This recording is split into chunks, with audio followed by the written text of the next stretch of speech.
Welcome to our second series of video lectures. Hello, it's Paul Medeiros in the city of New Bedford, near my residence. Today I've prepared to talk about Aristotle, based on our readings in Folio B. This is series 2.1, Happiness According to Aristotle. I think everyone by now knows the main question of Philosophy 225 is about the good life. Of course, what is the good life? What are some proposals about good life? There are many questions that we'll ask, but that's our chief question. Our ancient and medieval authors at the start of the semester are going to provide some traditional answers to those questions.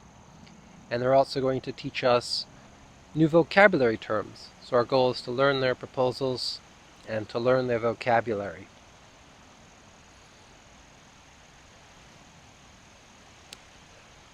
Plato's Socrates in the Apology has given us one proposal, the examine life.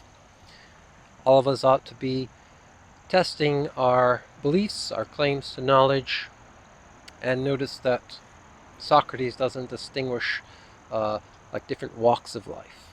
This is something that the politician and the manual laborer both ought to do.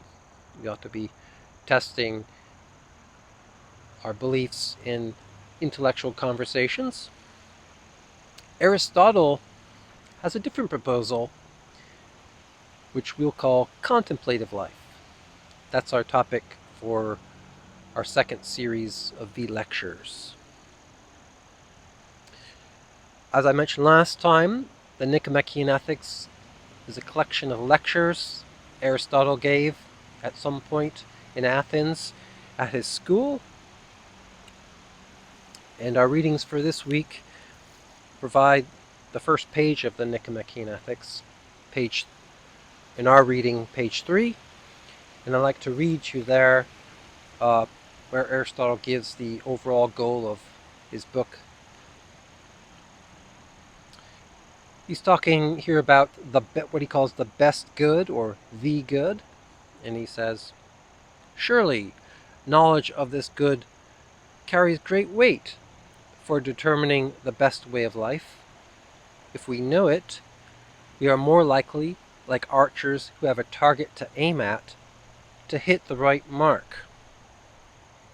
If so, we should try to grasp in outline, at any rate, what the good is, and which is its proper area of knowledge or capacity." That's a nice thesis statement for Aristotle. We're going to give an outline of what he calls the best good, or the good. And that's just our Philosophy 225 topic. There's an important vocabulary term that Aristotle uses on page 3, which I want to point out to you. It is the term end. One of the first terms to learn in studying Aristotle. It comes from the Greek telos, T-E-L-O-S, and it's confusing. Ordinarily, when we see the term end, we think of a finish line or a point to stop at. When Aristotle uses this term, he means end in the sense of an aim or purpose. For example, you may have heard the phrase, "the means justifies the ends." That means the means is justified by the purpose being more important than the means. And that's exactly the sense in which Aristotle uses the term end. An end is the aim of some action. And according to Aristotle, every action that we do has some end. It could be a product, it could be a destination that we're walking toward. On page 3 and on pages 4 and 5, Aristotle provides some hints about what he thinks the best good or the good is? Well, above all, for Aristotle, the best good is the end of all my human actions. So I refer to this end as the culminating end. It's the end that brings all my actions and ends together. Aristotle tells us on page 3 that happiness is the popular term for the best good. And he asserts on page 3 that happiness is something that everyone desires. Everyone wishes for happiness.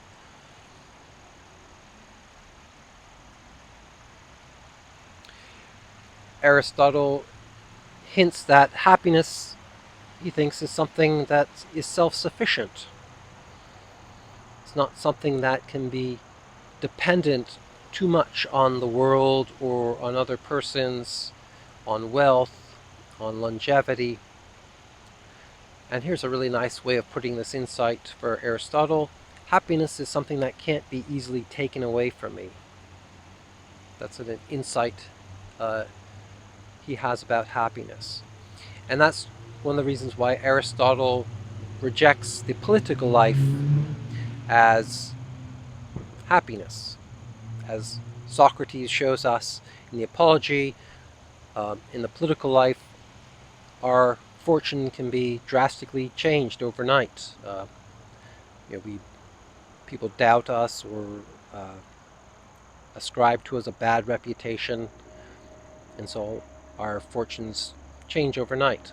Well, Aristotle thinks that this thing called happiness can't be something that switches on and off like a light switch.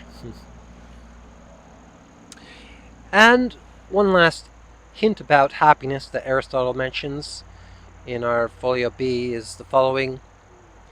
Happiness is something that's said of a whole life.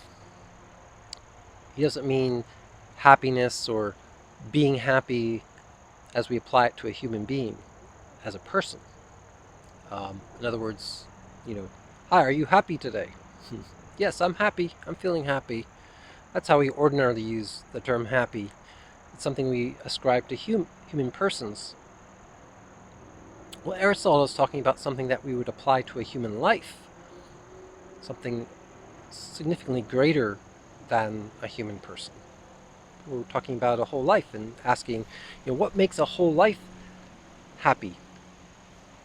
A term that modern scholars like to use instead of happiness is flourishing. What makes a human life flourish? What makes a human life a flourishing life? Because that seems to better distinguish from what we would have ascribed to human persons. I think it's worth pointing out right away that some people may doubt this idea of human happiness, that there is such a thing, and we could only point to tragedies and sufferings that we know of or that we've experienced as evidence that perhaps there is no such thing as happiness. We know that sometimes a human life ends tragically sooner than we expect. We know that sometimes in life our affairs tragically change course, something that we're perhaps not ready for. Given those things happen in our lives, Aristotle, is there this thing called happiness? On page 3 of our readings, there's a very short but important argument where Aristotle says yes. His proposal is this. We assume there's this thing called happiness. It's an important assumption that we have. And here's this nice argument. I'm going to interpret the argument and enlarge it so it's much clearer. Aristotle starts out with a hypothesis. Suppose there were no such thing as happiness. Suppose there were no end culminating all of our actions and efforts in life. What would happen then? Well, says Aristotle, we would have many goals and purposes in life, but they would just go on and on and on without ending, without concluding and fulfilling. And moreover, says Aristotle, there would be like haphazard. One purpose I have today conflicts with the purpose that I have tomorrow. Um, and as humans, we would become very discouraged. We would no longer think of life as something good. Because, says Aristotle, to call something good is to say it's whole and complete and something definite. But if life had no culminating end, well, it would lack that. We wouldn't even call life good if we didn't have this culminating end. And moreover, says Aristotle, we would cease to wish, we would cease to desire altogether if there were no culminating end to our human life. Well, of course, we do think of human life as good many of the days and perhaps much of the time. And moreover, we do have desires and wishes every minute, every day. To conclude, happiness is something we assume to be true. And so Aristotle thinks it's worthwhile to try and outline what happiness is, and perhaps by having that outline, we'll be more likely to attain it.